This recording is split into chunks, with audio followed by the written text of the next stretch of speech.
Üdvözöllek, Kevin Trudeau vagyok a stúdióból. Nagyon örülök, hogy ezt a hanganyagot csinálhatom, aminek a címe a pénzügyi bőség feltárása. Az ok, amiért boldog vagyok, mert nagyon sok információ létezik napjainkban arról, hogy hogyan vonzd magadhoz a sikert. Hogyan vonzd magadhoz a pénzt? Hogyan csinálj milliókat? Hogyan keres pénzt otthoni munkával az interneten? Hogyan keres pénzt az ingatlanokkal? Hogyan keres pénzt a részvények eladásával? Vagy az opciókéval? A forex-el? Az alapanyagokkal? Vannak szemináriumok egyik a másik után arról, hogy hogyan keres pénzt. Több könyv jelenik meg arról, hogy hogyan legyél gazdag, hogy hogyan legyél sikeres, hogy hogyan keres pénzt, mint soha ezelőtt. Egyre több otthoni tanfolyam van, és tanfolyamok az interneten arról, hogy hogyan keresd $1 millió, több 100 000 dollárt, vagy több 10 000 dollárt havonta. És így tovább, és így tovább, és így tovább. Úgy gondolom, hogy a legtöbb közülük jelenleg nagy károkat okoz.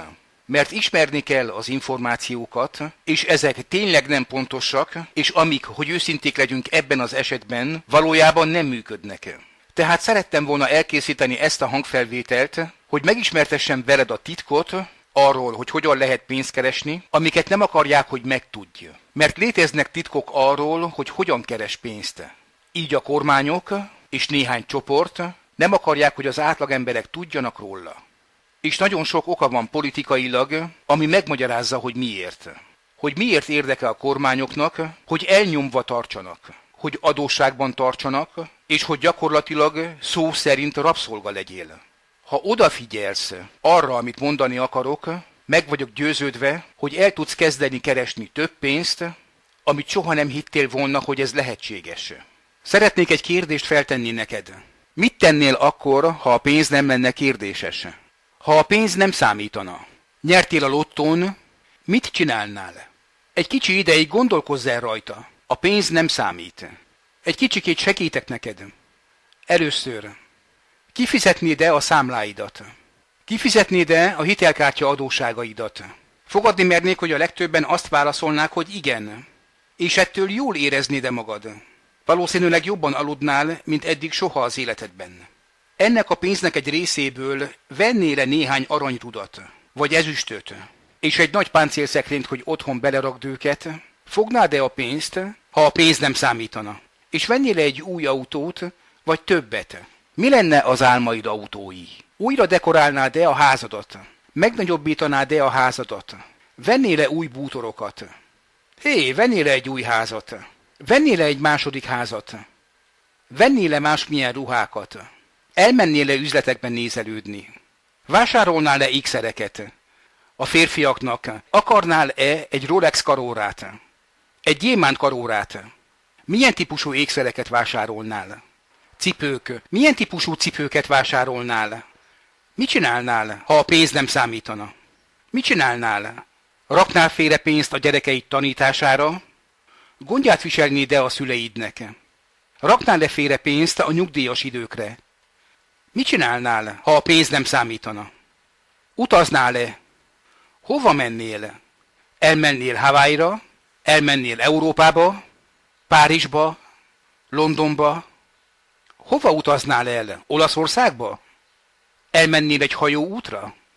Elmennél keletre? Japánba, Kínába, vagy Ausztráliába? Elmennél Afrikába egy szafarira?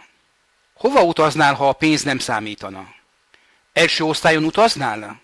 Milyen típusú hotelban szállnál meg? Gondolkozz el rajta egy másodpercet.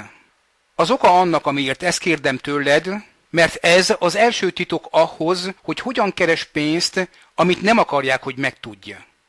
Az első titok ahhoz, hogy pénzt csinálj, az az, hogy lenned kell egy álmodnak.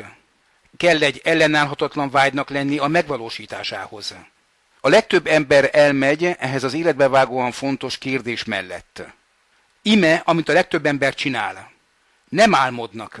Egyáltalán nem álmodnak, mert azt nézik, hogy mennyi a jövedelmük, és utána azt mondják, ime, ennyit keresek, tehát arra alapozva, amennyit keresek, ez az, ami meghatározza, hogy mit akarok az életben.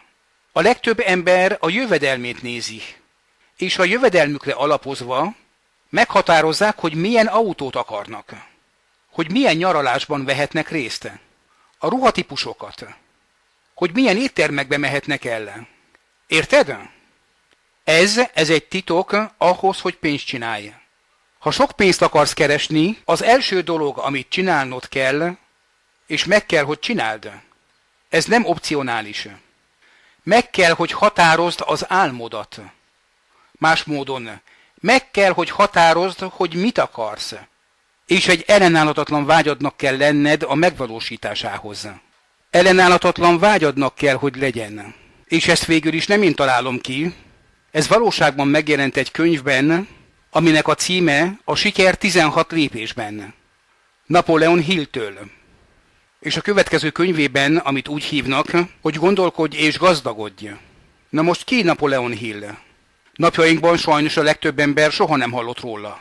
De a 20. század elején a fiatal Napoleon Hill le lett szerződtetve a világ leggazdagabb embere által, akit úgy hívtak, hogy Andrew Carnegie, aki az amerikai acél megalapítója volt, az US Steel-nek. Andrew Carnegie alkalmazta Napoleon Hillt, és megtanította Napoleon Hillnek a siker titkait, és eddig a pillanatig soha nem volt nyilvánosságra hozva a nagy közönség előtt. Meg volt őrizve, mint egy titok, a kiváltságos elitosztály által.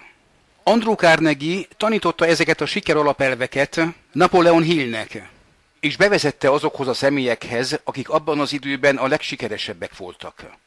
Firestone, Henry Ford, Thomas Edison, Albert Einstein, és még sok más személy. És azután Napoleon Hill tanulmányozta azokat az embereket, akik a legsikeresebbek voltak. És egy munkában összefoglalta a siker alapelveit, amit úgy hívtak, hogy a siker törvénye 16 leckében. És utána a rövidített változata a gondolkodj és gazdagodj. És a legelső alkotó része, a legfontosabb, ami nélkül biztos, hogy kudarcot vallasz, a legelső dolog, amit csinálnod kell, ez az, hogy határozd meg az álmodat, és legyen meg az égető vágyad a megvalósításához. Mit tennél akkor, ha a pénz nem lenne kérdéses? Ez a legtöbb embernek nehéz, mert arra gondolsz, nos, hogyan szerzek pénzt? Ez a vesztesek gondolkodása. A hogyanra gondolni, ez az, amit a szerencsétlenek és a vesztesek csinálnak. A győztesek és akiknek sikerük van, soha nem gondolnak legelőször a hogyanra. Először mindig meghatározzák az álmukat, és elérnek egy égető vágyat a megvalósításához. Ha el akarod érni a sikert az életedben, ha ki akarod fizetni az összes számláidat, és mindenféle adósságtól mentes akarsz lenni, ha egy luxusautót akarnál, az álmaid autóját, és milyen típusú autód lenne? Az emberek imádják az autókat. Milyen típusú autód lenne? Most osztottam szét 10 vadonatúj 5-ös szériás BMW-t, és az emberek rendkívüli módon boldogok voltak. Milyen típusú autót kérnél, ha nyernél ingyen egy autót? Mondjuk, hogy most nyertél meg egy versenyt, és az első díj jutalma bármilyen autó, amit csak akarsz, amit most nyertél meg. Milyen autót választanál? Egy Porsche-t, egy Cadillac-et? Vagy egy Mercedes-t? Egy BMW-t? Egy Bentley-t? Egy Rolls-Royce-t? Egy Lamborghini-t? Egy Ferrari-t? Maserati-t? Mi az álmaid autója? Nem a legdrágább. Mi az álmaid autója? Milyen autót akarsz? Gondolkozz el rajta. Mit akarsz az életben? Lehet, hogy nem anyagi dolgokat akarsz. Lehet, hogy szeretnél írni egy könyvet és kiadni. Lehet, hogy a te álmod egy jobb kapcsolat a társaddal. Lehet, hogy ez a legfontosabb dolog az életben. Lehet, hogy a te álmod egy jobb kapcsolat a gyerekeiddel. Vagy lehet, hogy az az álmod, hogy legyen egy társkapcsolatod. Mit akarsz?